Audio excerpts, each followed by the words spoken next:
Cambridge IELTS 7 by University of Cambridge ESOL Examinations, published by Cambridge University Press. This recording is copyright. CD 2. Test 3. You will hear a number of different recordings and you will have to answer questions on what you hear. There will be time for you to read the instructions and questions, and you will have a chance to check your work. All the recordings will be played once only.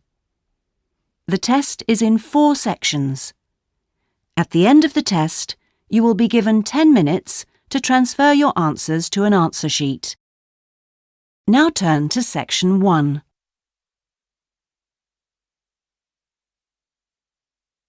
Section 1. You will hear a conversation between a student and a job advisor.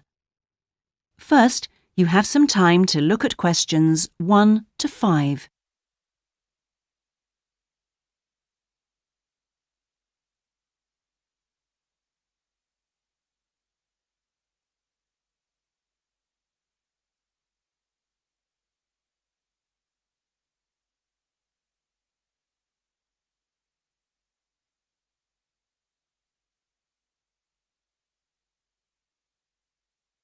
You will see that there is an example that has been done for you. On this occasion only, the conversation relating to this will be played first. Good morning. Oh, good morning. Is this, room number 26? Yes, that's right. So, is this the Student Job Centre? It certainly is. How can I help you? Well, actually, I'm looking for a job, a part-time job. Do you have anything available at the moment? The student is looking for a part-time job, so part-time has been written in the space. Now we shall begin. You should answer the questions as you listen, because you will not hear the recording a second time. Listen carefully and answer questions 1 to 5. Good morning. Oh, good morning. Is this, room number 26? Yes, that's right. So, is this the Student Job Centre? It certainly is. How can I help you? Well, actually, I'm looking for a job, a part-time job. Do you have anything available at the moment? Yes. Are you a registered student? I'm afraid this service is only available to full-time students. Yes, I am. I'm doing a degree in business studies. Here's my student card. Which year are you in?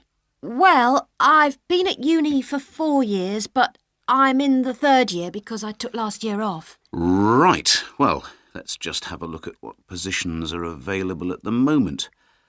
There's a job working at the reception desk at the sports centre for 3 evenings a week. That's Wednesdays, Thursdays and Fridays. Oh, that sounds like fun, but unfortunately I have evening lectures, so that's not possible, I'm afraid. Is there anything during the day? OK, that's no good then. What about cleaning? There's a position for a cleaner at the childcare centre, Right. but you'd need to be there at 6 a.m. Does that appeal? 6 o'clock in the morning? Ooh, that's far too early for me, I'm afraid. I'd never make it that early in the morning. Well, there was a position going in the computer lab for 3 days a week that might be OK. Here it is. No, it's in the library, not the lab. Clerical assistant required. I think it mostly involves putting the books back on the shelves. Oh, no, hang on. It's for Wednesday and Friday evenings again. No, I can't manage that because of the lectures. OK, I'm getting the idea.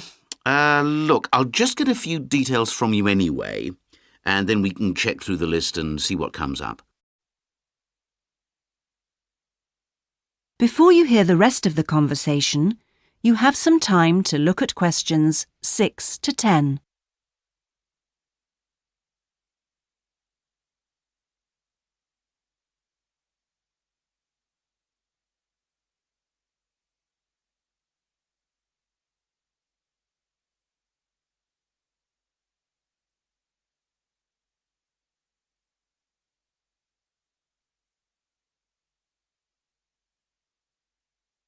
Now listen and answer questions 6 to 10.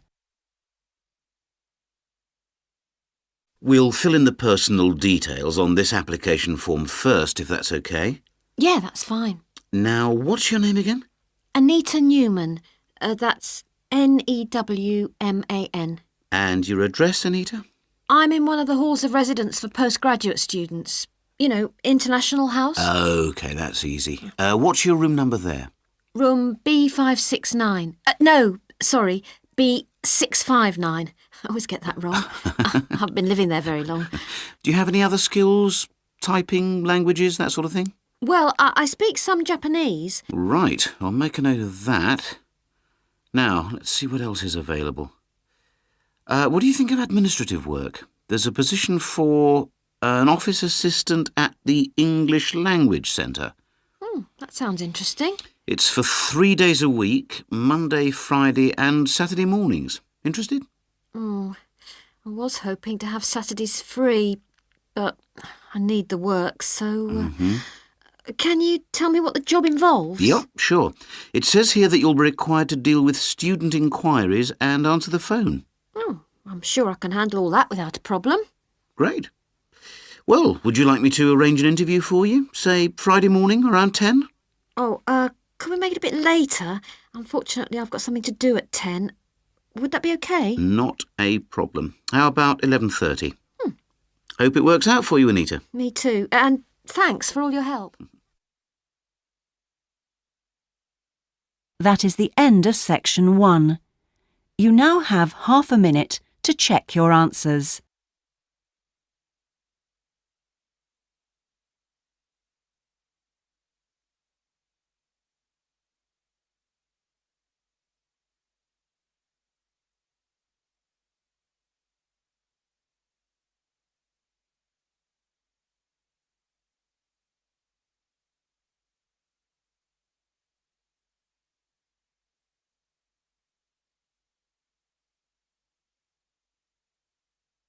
Now turn to section 2.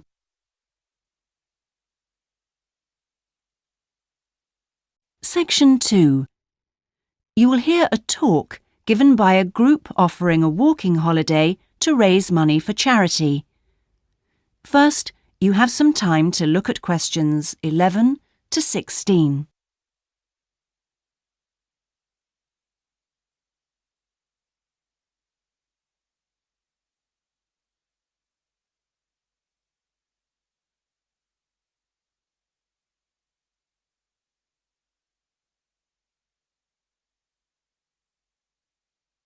Now listen carefully and answer questions 11 to 16. Good morning. I'm very pleased to have been invited along to your club to talk about our charity-sponsored walking holiday for education aid. I'll start by giving you a brief overview of what it entails. First of all, let me explain what we mean by sponsored here.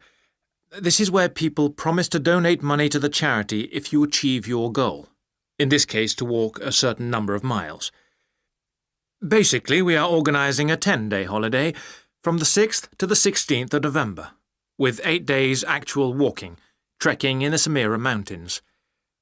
Let's have a look at some of the details. We require you to raise sponsorship money of at least $3,200, paying $250 of it up front as a deposit, and the rest in stages throughout the year. Out of this, about 35% will go on your expenses, and that leaves 65% guaranteed to go to the charity. Which brings me to the most important part. This trek is being specifically organised to help education in the Samira region. Last year, we helped train teachers for the disabled, and this year we're focusing on the pupils. Each of the walkers' sponsorship money will go to help an individual special needs pupil in one of the mountain schools. In the second part of the talk, I'll be giving you a lot more details. But back to the basic information. Age limits. This is the second time we've run this kind of holiday, and on the first we even had an 80-year-old. But we found it was wise to establish limits this time. You have to be at least 18, and the top limit is now 70. though you need to obtain a health certificate from your doctor if you are over 60 years old. Now, the Samira Mountains are among the highest in the world, but you mustn't be too daunted. We will mainly be trekking in the foothills only, although there will be spectacular views even in the foothills. However, you will need to be extremely fit if you aren't now and you're interested in coming with us. You have plenty of time to get into shape. You'll be sleeping in tents, so you must have quite a bit of equipment with you, but you will be helped by local assistants. Your bedding and so forth will be carried by them. We ask that you only walk with a small rucksack with needs for the day. I don't think I've really said enough about the marvellous area you'll be walking in. Let's have a look at some of the sights you'll be seeing. Apart from these spectacular snow-covered peaks and valleys, there are marvellous historic villages. The area's been famous for centuries for making beautiful carpets, although recently there has been a trend to move into weaving blankets and wood carving. The people are extremely friendly and welcoming. We deliberately keep the party small in size to minimise disruption to people and landscape. Before you hear the rest of the talk, you have some time to look at questions 17 to 20.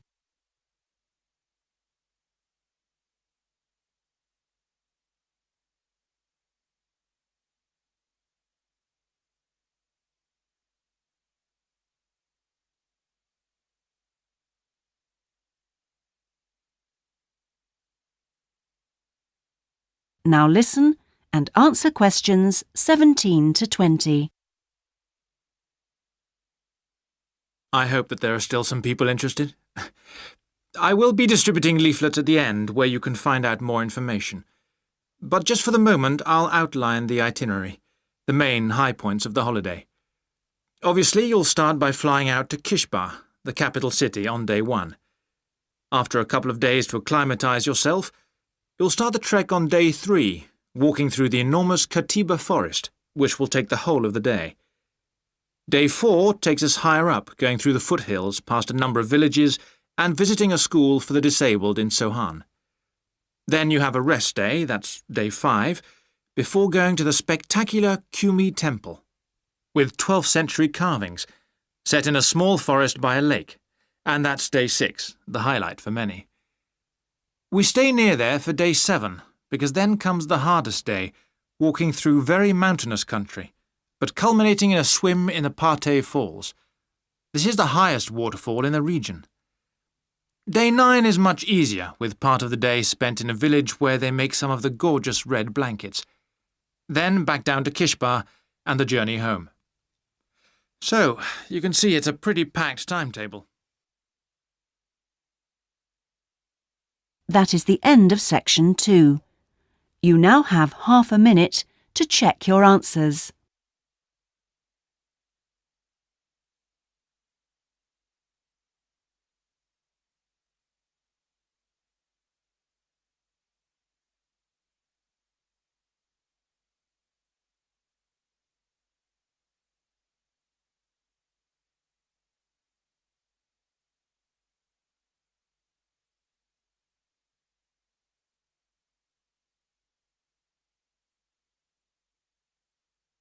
Now turn to section 3.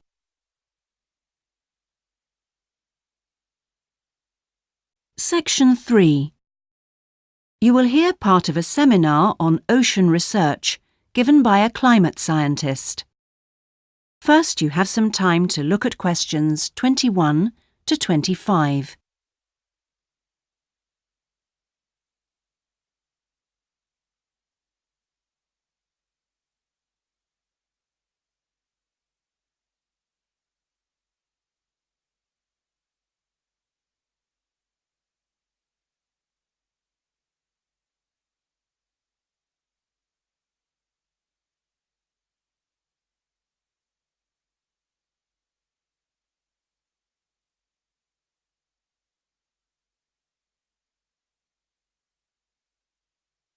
Now listen carefully and answer questions 21 to 25.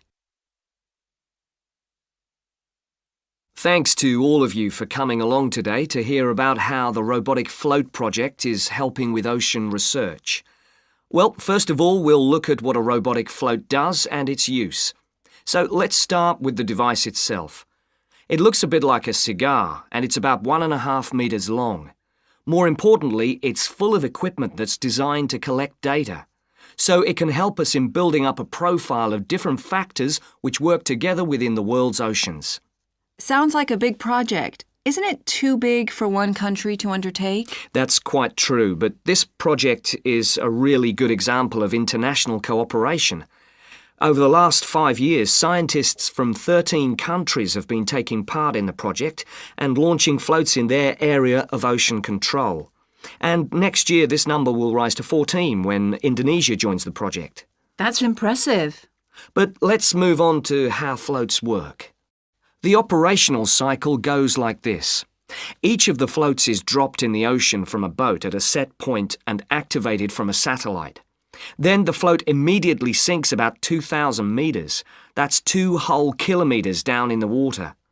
It stays at this depth for about 10 days and is carried around by the currents which operate in the ocean at this level. During this time, it's possible for it to cover quite large distances, but the average is 50 kilometers. So, what is it actually recording? Well, at this stage, nothing. But as it rises to the surface, it collects all sorts of data. Most importantly, variations in salinity, that's salt levels, and the changes in temperature, a bit like underwater weather balloons. Then, when it gets back to the surface, all the data it's collected is beamed up to the satellite. After about 5 hours on the surface, the float automatically sinks, beginning the whole process again. What happens to the data? Well, the information is transferred direct to onshore meteorological stations, like our one in Hobart, and within 4 hours the findings can be on computers, and they can be mapped and analysed. Before you hear the rest of the seminar, you have some time to look at questions 26 to 30.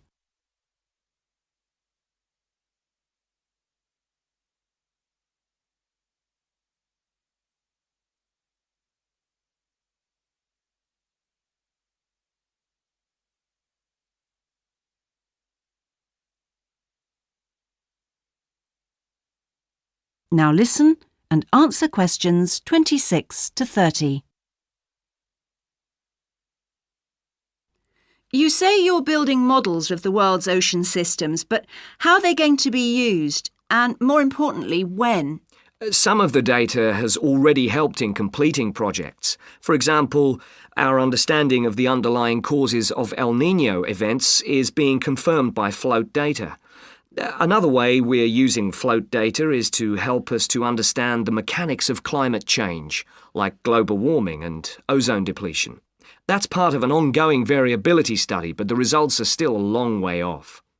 However, this is not the case with our ocean weather forecasting. Because we know from the floats what the prevailing weather conditions will be in certain parts of the ocean, we can advise the Navy on search and rescue missions. That's happening right now, and many yachtsmen owe their lives to the success of this project. In addition, the float data can help us to look at the biological implications of ocean processes. Would that help with preserving fish stocks? Yes, and advising governments on fisheries legislation. We're well on the way to completing a project on this. We hope it will help to bring about more sustainable fishing practices. We'll be seeing the results of that quite soon. It sounds like the data from floats has lots of applications. Yes, it does. It's also a powerful agricultural tool.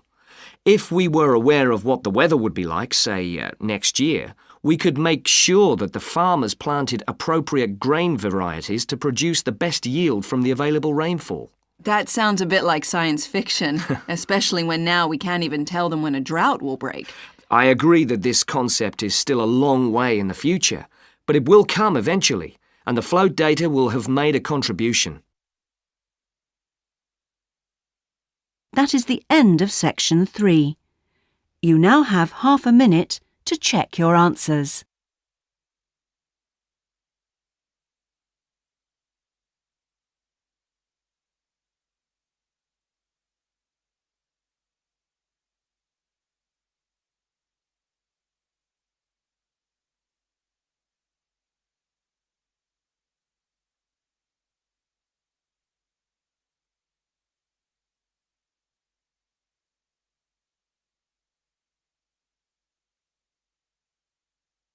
Now turn to Section 4.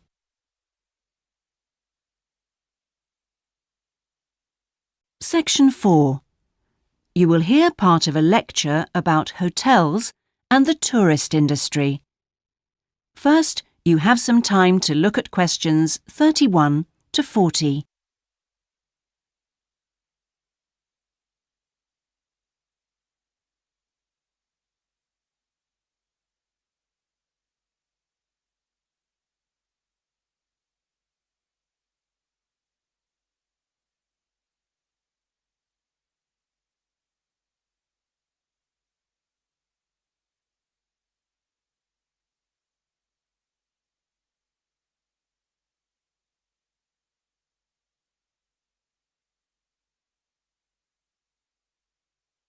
Now listen carefully and answer questions 31 to 40. Good morning, everyone. Today's lecture forms part of the Hospitality and Tourism module.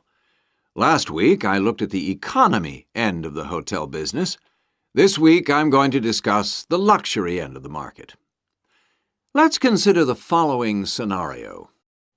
You wake up in the middle of the night in a strange hotel miles away from home, disoriented most probably from jet lag, when even the most expensive surroundings can seem empty and dispiriting.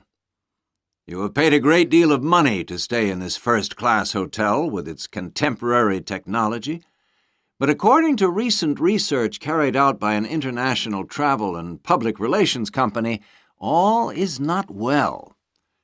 The research suggests that even the most opulent, luxurious hotels seem to have underestimated the most basic needs of their customers, be they traveling for work or pleasure. The need to feel at home in surroundings which are both familiar and inviting. Do these findings, however, apply only to hotels situated in particular areas? Is it possible that the external environment can affect a guest's well-being? The company's research covered a whole range of different hotel types, both independent hotels and those which are part of large chains. They investigated chic so-called boutique hotels in the heart of downtown business districts, stately mansions located in the depths of beautiful countryside, and plush hotels built at the edge of tropical beaches, surrounded by palm trees and idyllic blue ocean. And the research concluded that what was outside the hotel building simply didn't matter. This is a fascinating revelation, and those of you hoping to move into careers in the travel and leisure industry would be well advised to look at the findings in more detail. But back to the main point of this lecture, the need to feel at home. What can the hotel industry do about it? And is the very idea so subjective that it's impossible to do anything about it on a global basis?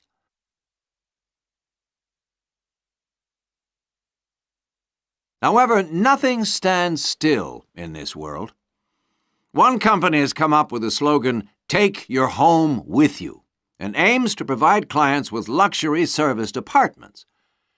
Those in the business travel industry maintain that these serviced apartments dispense with all the unwanted and expensive hotel services that business travelers don't want, while maximizing the facilities they do want. For example, not only sleeping and living accommodation, but also a sleek modern kitchen that allows guests to cook and entertain, if they wish, at no additional cost. The attractions of such facilities are obvious, and it'll be interesting to see whether the company manages to establish a trend all over the world and make a lasting impact on the luxury accommodation market. Now, finally, I want to consider the psychology underpinning the traditional holiday hotel industry.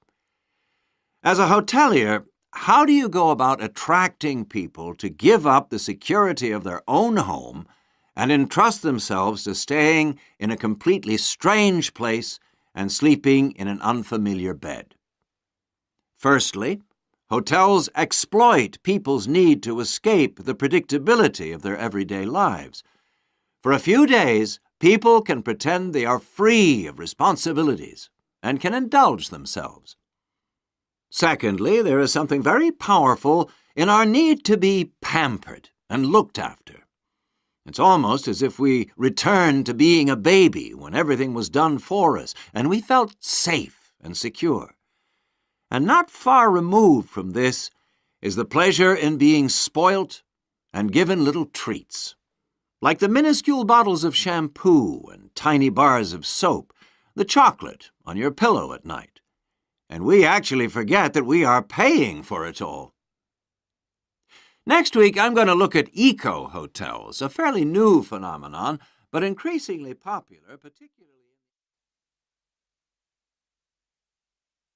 That is the end of section 4.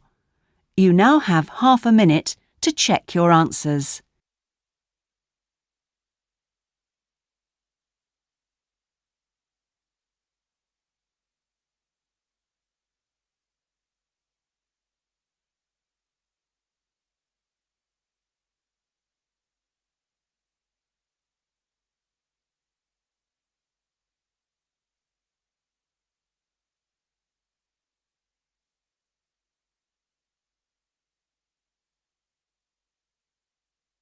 That is the end of the listening test. In the IELTS test, you would now have 10 minutes to transfer your answers to the listening answer sheet.